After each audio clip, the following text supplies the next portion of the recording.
So before we talk about what agencies need to charge, let's talk about how much work generally costs. If you're running an internal team, if you're running a company and you take people on, how much is work going to cost? And there is a saying that it's better to travel hopefully than to arrive. So let's start with the hopeful. And we've had these conversations with people, and they'll say, oh, we're thinking of taking more people on internally so we don't have to use agencies so much. We'll say, okay, so how much are you going to pay in salaries? And they'll say something like, not always, but sometimes they'll say something like, oh, I reckon I can get somebody for about $30,000 salary. Now, actually, if you think about all the work that an agency does, or certainly an agency like Agency My does, where we have, technical, creative, and so forth, all in a digital direction, all towards delivering similar output, websites, apps, pages, and so forth, there's still a lot of different skills in there. And when somebody says, oh, I reckon I can get somebody for 30,000, they've probably picked a junior person in one of the less expensive disciplines. But let's follow this through then. So they're saying, oh, I can probably get somebody for 30,000 per year. Right? Of course, there are 365 days in the year. Admittedly, you don't work weekends normally, maybe. So there are 5 working days. So that gives us 260 working days per year.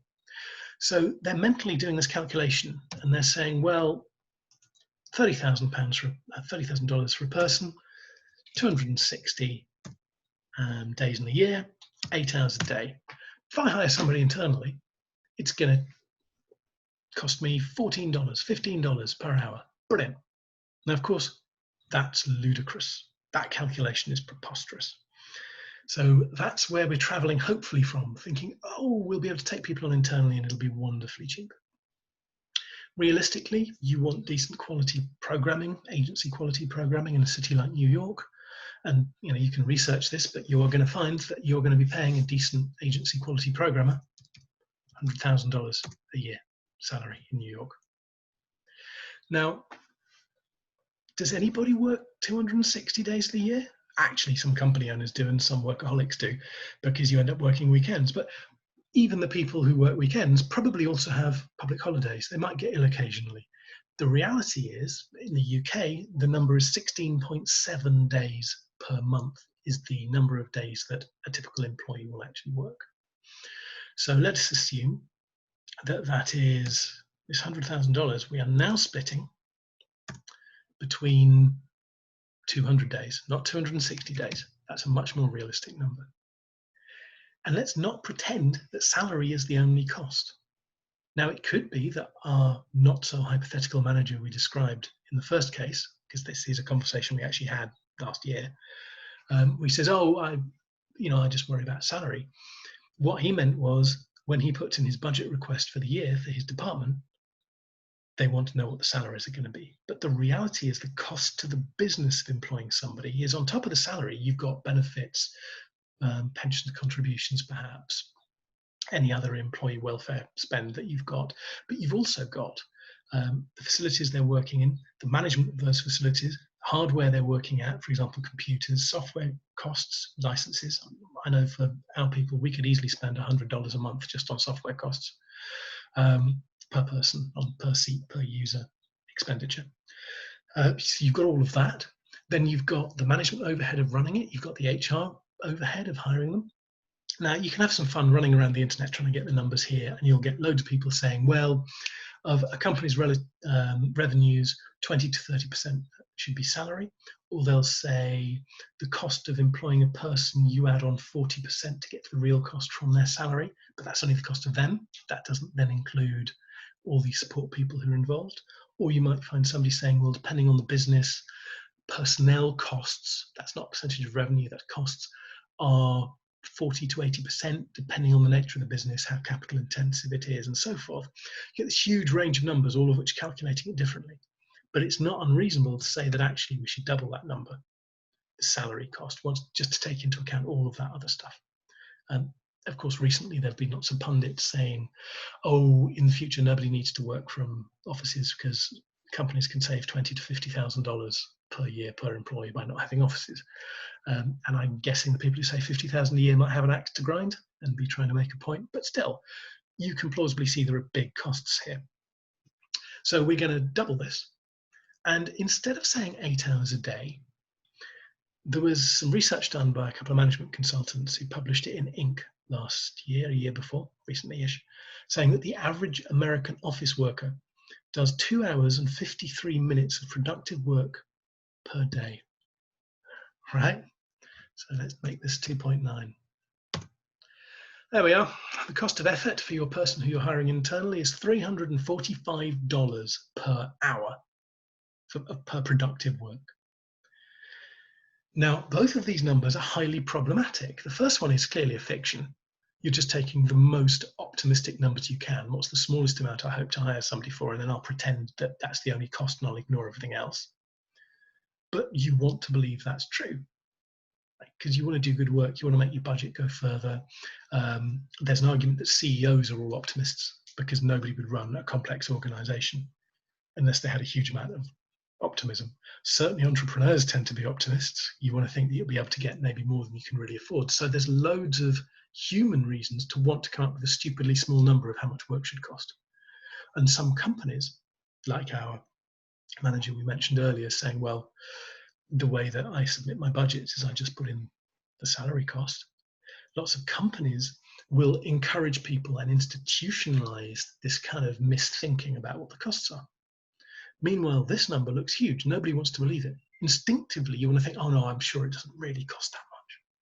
And if you tell a manager that his people or her people are only doing 2 hours and 53 minutes of productive work per day, nobody's going to believe you, right? Because I'm a great manager, I'm an inspirational leader, my people are really focused, I'm sure they're working solidly 8 hours a day, no question. Otherwise, it reflects badly on me. 50% of those people statistically are wrong. They're not doing more than 2 hours 53. If that's the average, half of employees are doing less, right? And as employees, I'm sure a lot of us, although as managers we want to think all our people are incredibly motivated, a lot of us as employees, if we think back to when we were in that situation, we could have looked around our offices and gone, you're telling me that person does 3 hours work a day? I don't believe you. They do nothing. Okay.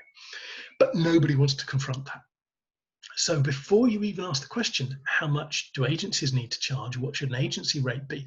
You've already got in your head, just because you're a human being, a whole load of assumptions, hopes, and so forth, which are starting you off on a fairly unrealistic set of assumptions.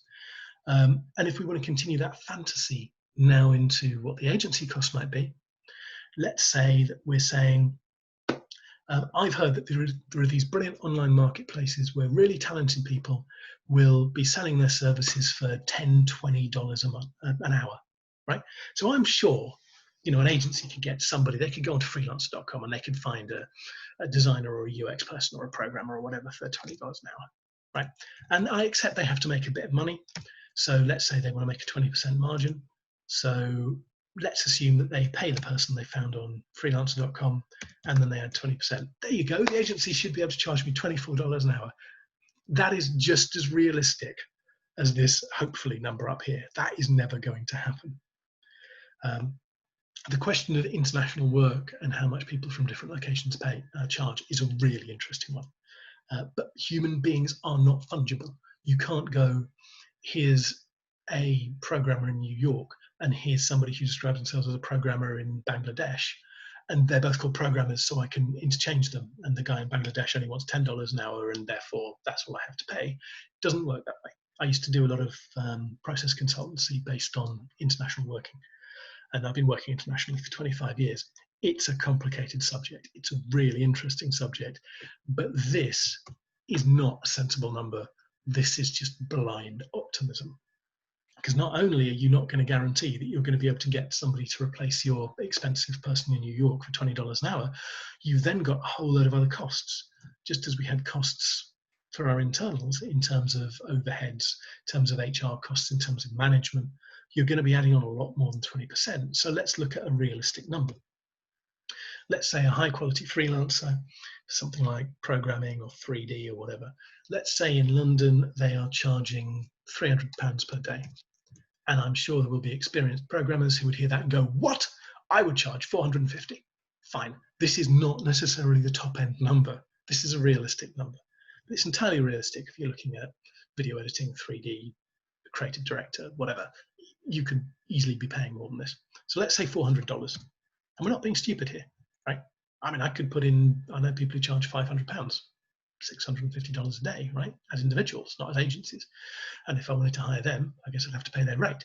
So, let's not pretend that this is a ridiculous number. This is our realistic number. And let's assume that we're taking that, we're paying this day rate. And then just as for our internal numbers above, also here we have to consider HR costs, hardware, software, management overhead, and so forth. So again, let's double this. So let's multiply this by 2.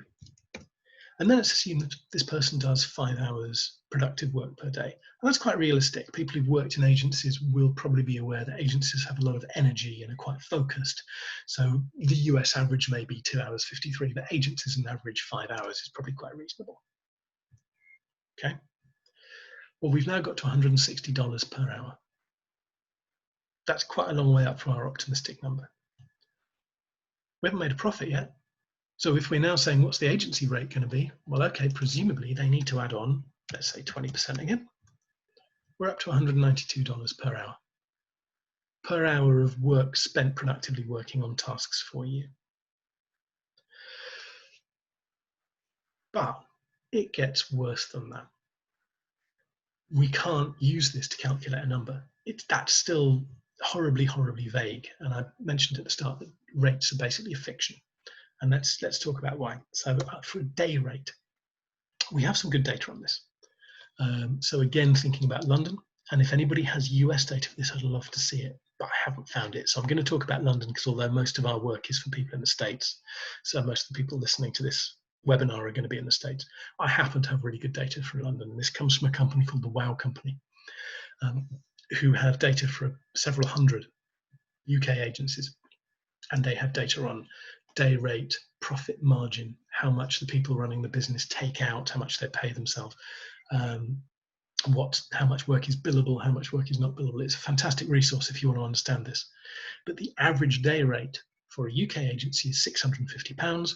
It's a bit higher if you're in London, and it's higher again if you're doing technical work, the kind of work agency mine does, right? So applications, web pages, websites, etc. So let's say $1,000. Now, given the complexity of what we've spoken about above, it should already be obvious that turning that into an hourly number is already going to be an act of fantasy. It's going to be a work of fiction. Because when we take this number, is that per 5 hours of productive work? So each hour that somebody is working on effort for me as a client, I'm getting billed $200. Or am I getting billed this divided by 8? Am I just getting billed for 8 hours a day regardless of what they're doing, and even if they're sitting on their hands, right? So we could be looking at quite a big difference between we are going to bill you $200 for each hour spent actually working for you, and $125 for each hour that somebody who's attributed to your project is in our office or working remotely day that he's been contracted. Now that's quite different. So immediately it's like, well, am I getting billed for the actual productive work, or am I getting billed for having somebody around who might be doing productive work? And think that one through. What then happens in all the situations where those two are not necessarily equal? So what happens if there's some slack time?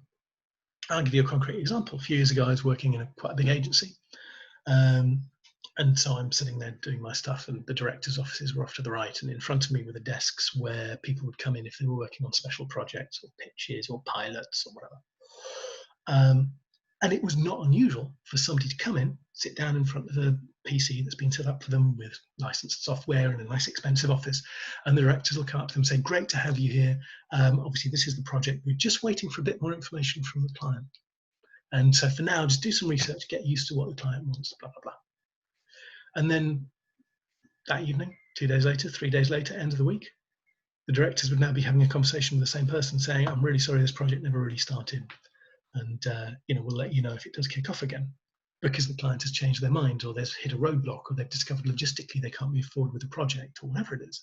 Now, does that agency bill for that person sitting there waiting for a project to start that gets pulled at the last minute? Or does the agency accept that things like that will happen because they have to get ahead of the client in order to deliver at the speed that the client wants?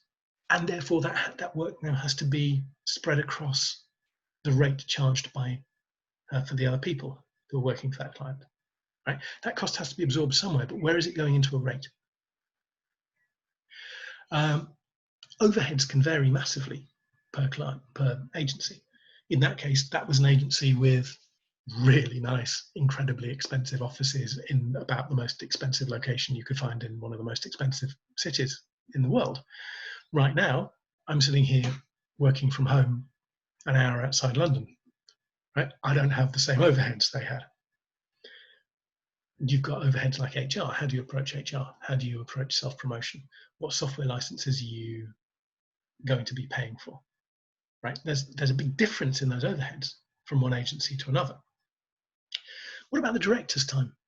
When somebody says to you, I am billing you X per hour, think about the directors in that agency. I was recently speaking to a director of a kind of small to medium agency. There were just 8 of them. And she was saying, oh, our owners, because they weren't independent, they were owned by a larger group, our owners expect directors to bill 8 hours a day to clients. Sorry, directors to bill. Are the directors not also involved in interviewing staff, making sure invoices go out, dealing with all the annoying admin stuff like the fact that you now have to haggle with the person you're leasing an office from because you're in the middle of a pandemic and you don't see why you should be paying rent, etc., etc. Directors have to do a load of stuff.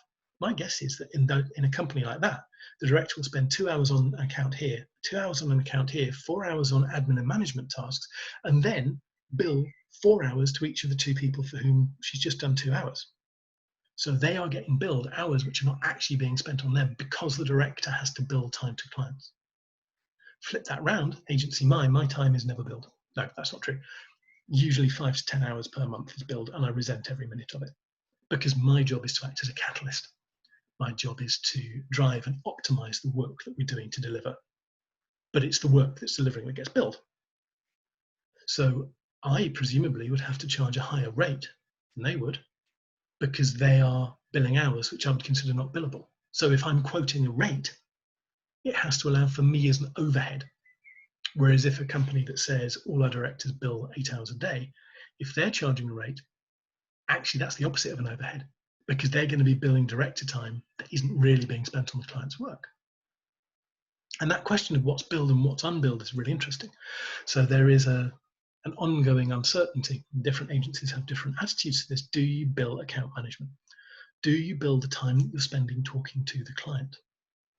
Now, everybody needs to get paid. The people who are talking to the client need to get paid for that.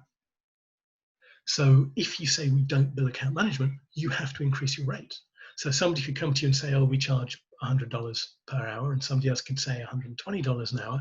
It sounds like the $120 an hour one is more expensive. They could actually be saying exactly the same thing because the $100 an hour person is going to bill you for the account management. The $120 an hour person isn't.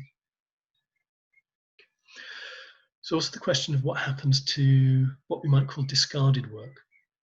And work can be discarded for 2 reasons. It can be discarded intentionally. And this is something we sometimes do. So we have a bunch of folders lying around on our drives called provocations. And that is work that was never intended to be billed to a client or used by a client, but we did it to make a point to the client or to make a point to the team internally. So we will do work which is intended to increase the value that we deliver through the other work, but we know we're never going to get sign off from the client. We know it's probably not going to be used, but we know that's something we have to do to deliver value. Well, that has to be absorbed. The other, and we don't do a huge amount of it, but occasionally it's necessary. And the other thing is, do you ever, as an agency, look at work and go, I'm not billing the client for that? Like, this person has completely lost the plot. You know, this UX person has gone off and spent 2 days doing something that really is not on brief. And now I'm angry with the project manager as well, because why did they let that happen for 2 days before they caught it?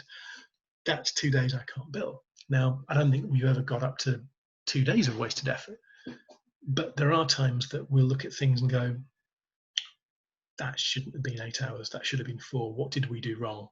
Yes, we did do wrong. That's genuinely our mistake. That's not just the way the dice fell. I'm not billing that 4 hours. Does your agency do that? When you ask them what their rate is, they're not telling you how they're approaching work. Are they going to bill absolutely every minute? Or are they going to be more self-critical and say, I'm not comfortable billing that, so we're not billing it? Because ultimately, the same amount of work can get done either way. Right? So it's a question of what they're billing you for will impact the nominal rate which they're telling you that they're charging. Right? And the other question, when you're first asking an agency, what's your rate, is are they expecting you to haggle? And I just tend to get totally blunt about that when somebody said, if they start a conversation saying, what's your rate? It's kind of a bad sign. They're not saying, I want to work out if you're the right fit for us and you can really deliver value. They're starting with, is this going to be cheap? To which the answer is no. You know, from Agency Mine's point of view, we expect to be more cost effective than a London agency, certainly. We have a slightly different business model. Our attitude to locations is different. We don't have expensive offices, and obviously we pass that on to our customers, to our clients. But we're not here to be cheap. There will always be somebody cheaper, right? So it's worrying when somebody says, what's your rate, right out of the gate? But I'll just say to them, well, do you want to haggle or not? Because if you've got somebody in your organization who will haggle, then I'm just going to tell you what the real number is now, and then I want you to go away and tell your organization 25% on top of that.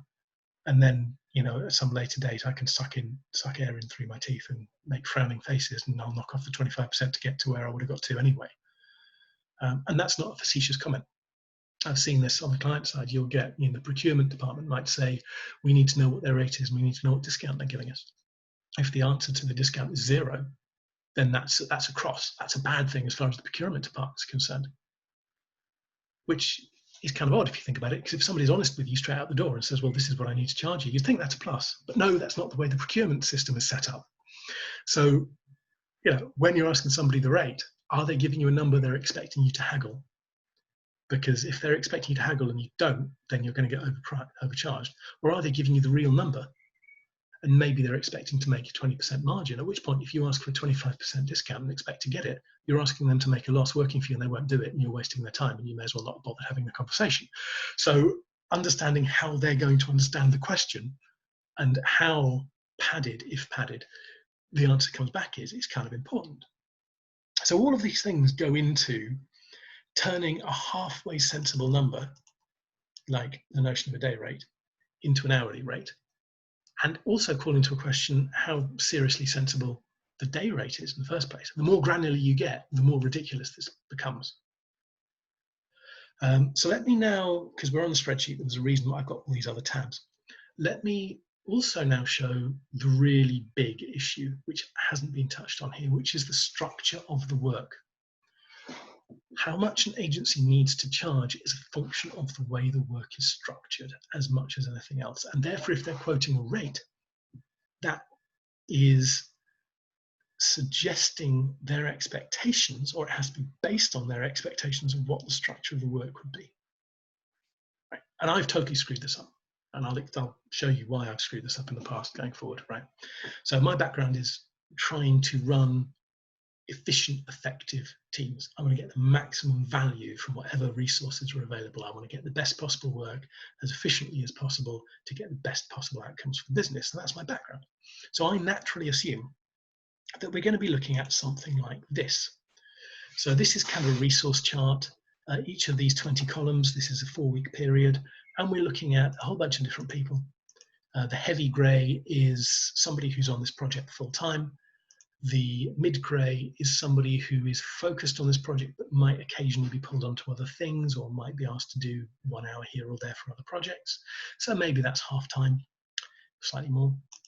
And the light grey is they're available if we need to ask them questions. They might do the odd task. Maybe they'll do 1 hour. But you can see how that works, right? So if we've got multiple projects at Agency Mine, then if somebody is fixed on a project, nobody gets to ask them to do other stuff on other projects. If they're focused on a project but they're not full-time, then that's fair game, and other project managers will ask them to do other bits and pieces, which is where this light grey comes in. So you can see how across multiple projects this works out quite nicely, that it gives us the flexibility to move people between projects, and we get the insight of a lot of different specialists without having to pay full-time salaries per project.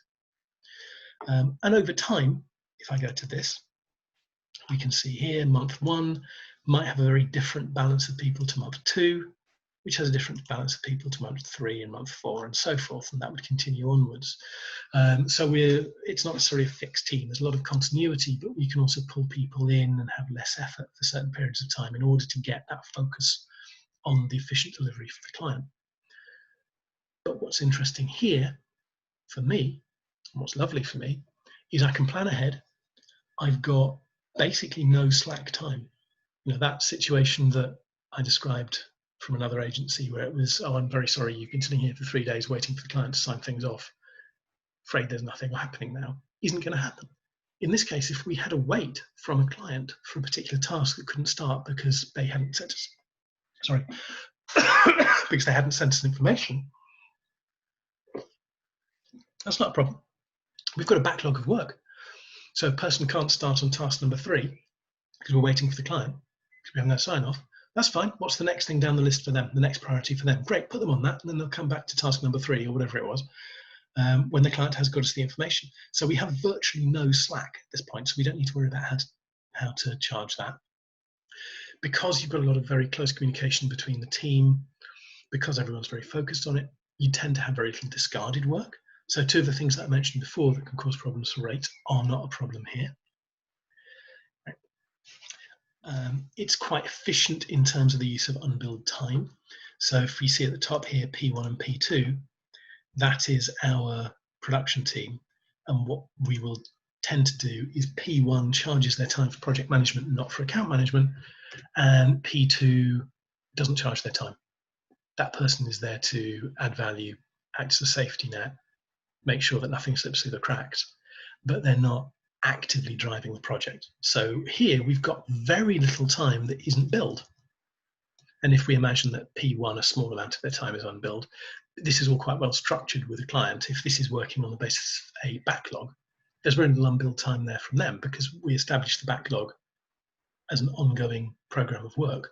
And we don't really have to discuss a lot of it in detail. That's a really, really efficient way to work.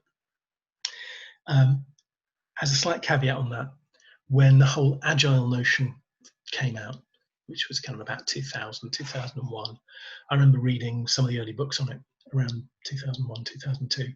And one of them, I can't remember which it was one of the big influential early books, was this inspirational thing about this is how you run the most efficient possible software projects. And then in a little appendix at the end, it said, of course, this doesn't work for fixed price, fixed duration projects, which if you're working as an external company, as an external development house or creative agency or whatever, that's what you basically do. The client wants to know, what am I going to get? How long is it going to take? And what's it going to cost? And this kind of iterative backlog of work is way more efficient, but you cannot say what you're going to get, how long it's going to take, or how much it's going to cost. You can say what you're going to get, but you can't answer the other 2. And it can get even worse. We can get really visionary about this if we set up a project based on notions of validated learning, which is probably, if you've got an ongoing project, you've got a website with a lot of customers coming to it already, client users coming to it already, you've got an application with a lot of users. A validated learning approach is a phenomenal way of driving value really fast. But it's even worse than agile from the point of view of not only can you not say how much it's going to cost or when it's going to be finished, because actually it's never finished. You can't even say what you're going to do. Because if you're genuinely learning from what you're doing, you could be changing course at any point during this month or at any point during any month. Imagine selling that to an old-fashioned finance director who wants a purchase order put in front of him saying, this is what we're going to do, this is when it's going to be complete, this is the total amount that we'll spend. So this kind of highly efficient work, which allows, for example, Agency My to charge at a lower rate and gives us higher quality output, you can only validate the efficiency of that in retrospect. You can look back and go, wow, we achieved a lot, we learned a lot, look at the results we're getting, but you can't get a purchase order signed off by your finance director on that basis. So companies who think they're buying something rather than investing in something will tend to try and get you to do chunks of work which are more easily defined and cannot be structured as efficiently as this. That impacts the rate. And I'll show you an example of that. I'll show you two examples of that. So this, for example, would be, oh, well, we could have a whole month of work, but instead we're going to see this as a number of set projects. And so the agency has to structure that as a project which will last for 2 weeks. And you'll notice here, this is harder to resource. This is actually becoming quite awkward, because if we had 6 of these projects and they were all in a backlog, we just juggled people between them to ensure that everybody was always busy. But with this, the client could be signing them all off at different times during the month. And we somehow have to make these work based on a statement of work. Even worse, what happens if we then discover, and this is real, right? So this is actually come from a real project that we did. What happens if we then discover that we are held up by circumstances outside of our control? In this case, it was third-party stakeholders organised by the client who were not going to be available at the times that we required them to be and that the client claimed they would be, for perfectly reasonable reasons. Right? That's perfectly normal. But this pushed out the completion date, and it meant that it became effectively impossible to plan when people were going to be needed. And it increased the overhead. It increased the management overhead, so there was more management time required in general, and it increased the amount of unbilled time. So as we go from this kind of iterative program of work to a bunch of specific projects, we find that a lot of those issues we mentioned earlier, in terms of unbilled time, in terms of discarded work, become more of a problem. So we will get more of an overhead. We will get more of an HR overhead. If we're dealing with lots of scrappy work, we might have to plug the gaps with short-term freelancers rather than just using an established team, which we can use constantly employed, for example. That increases an HR overhead. The more people we bring involved, well, some of the software we pay for has a cost per head license.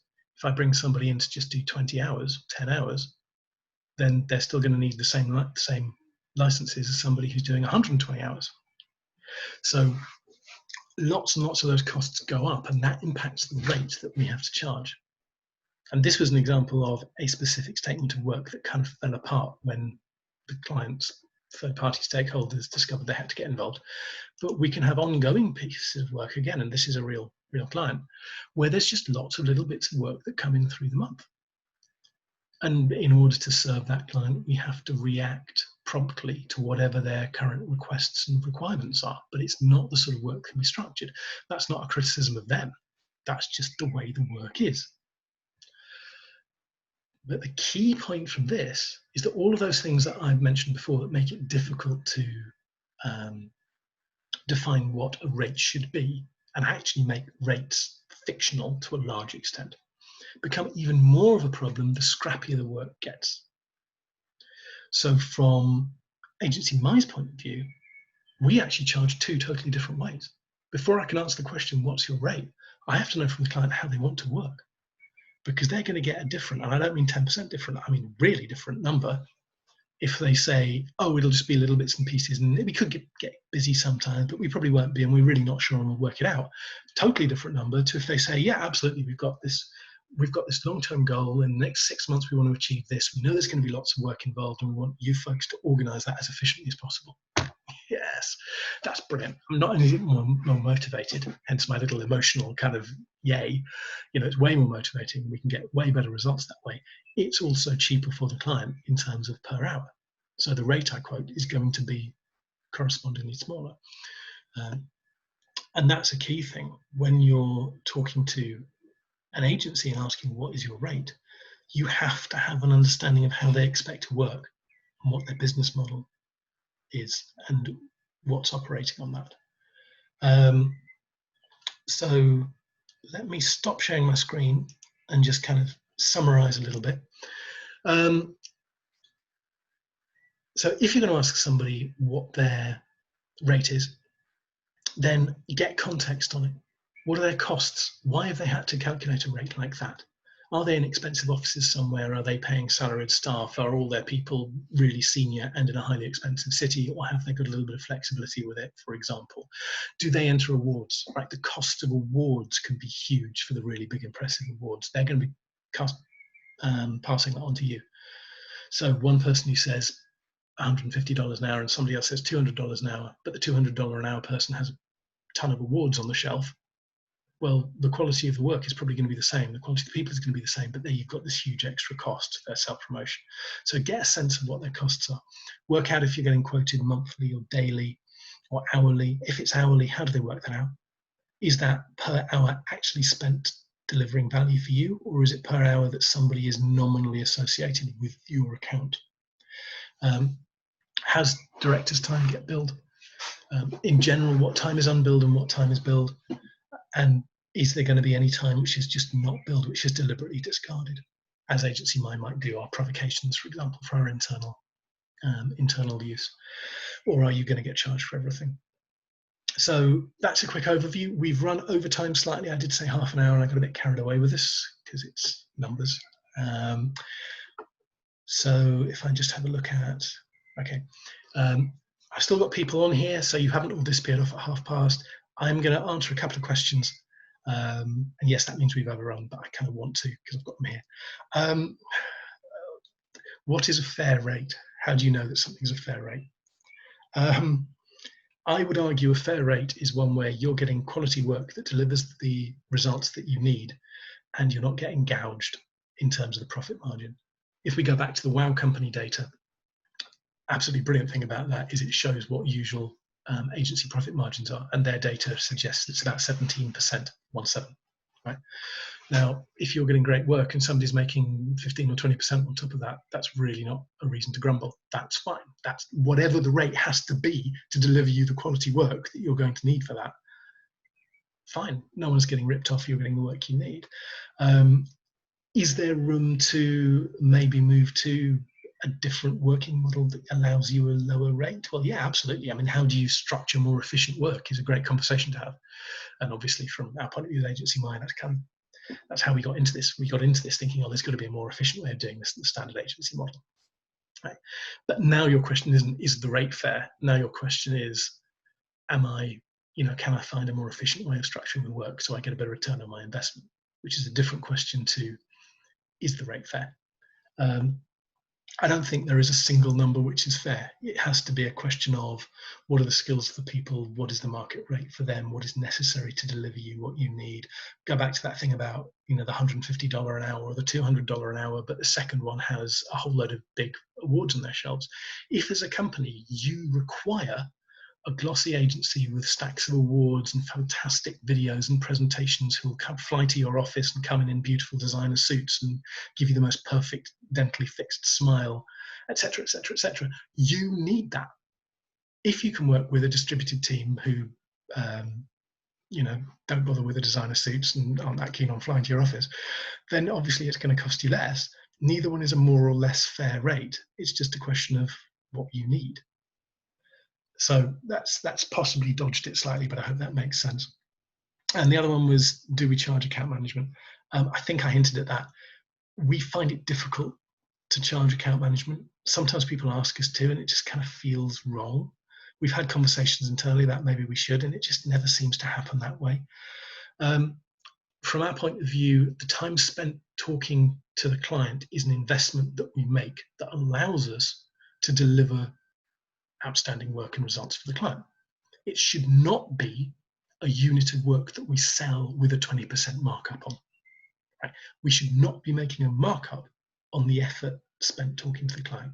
We had, I don't know if I should say this, we had an interesting conversation quite recently with a client. He said, oh, I love you guys because the agency we had before, the meetings went on for ages and everyone just talked and they love the sound of their own voices. And whereas with you, we just go through what we need to go through, you make decisions, and then the next meeting you've done the work. That's fantastic. Right? And I did slightly think as we were talking to her, I wonder if the previous agency were charging account management. Right? If you pad out the meetings with the client, can you charge them more for that? Right? I don't want to get into that conversation personally. And I'm not sure there is a right answer or wrong answer. I totally get the argument that people say, well, look, we've got people who are working for the effort of the client. Understanding what the client wants is a key part of that. Well, that's a big part of what the account manager does. Obviously, we're charging for the account manager's time. And I can particularly be sensitive to that with smaller agencies where there might only be 3 people. There's the account manager, there's the person doing the work, and there's the owner. Now, that raises interesting questions about what your business model is. But in that case, if 50% of your effort is put into talking to the client and working out what they need and making sure they're happy, you're kind of going to have to charge for that, or you're going to have to double your rate. Whereas for us, we expect the account management to be a much smaller percentage than that. So I don't think there's a right answer or wrong answer on the account management thing, but we tend not to. Or so far we haven't anyway. So yeah, that's it. If there are no other questions, and there are no other questions, thank you very much for this. Delighted to have your attention. Delighted that people are listening to our outpourings, and also delighted from the feedback that we're getting that people are finding this useful. So we will continue to do this. We'll continue to do this on a rate of about once a month. We didn't want to keep going with once a week because people might kind of be getting webinar fatigue by now, because after the lockdown started a few months ago, there's been a lot of webinars, and we also wanted to make sure that what we had was useful to people. So there will be another in a month's time. Thank you for your attention thus far, and stay safe.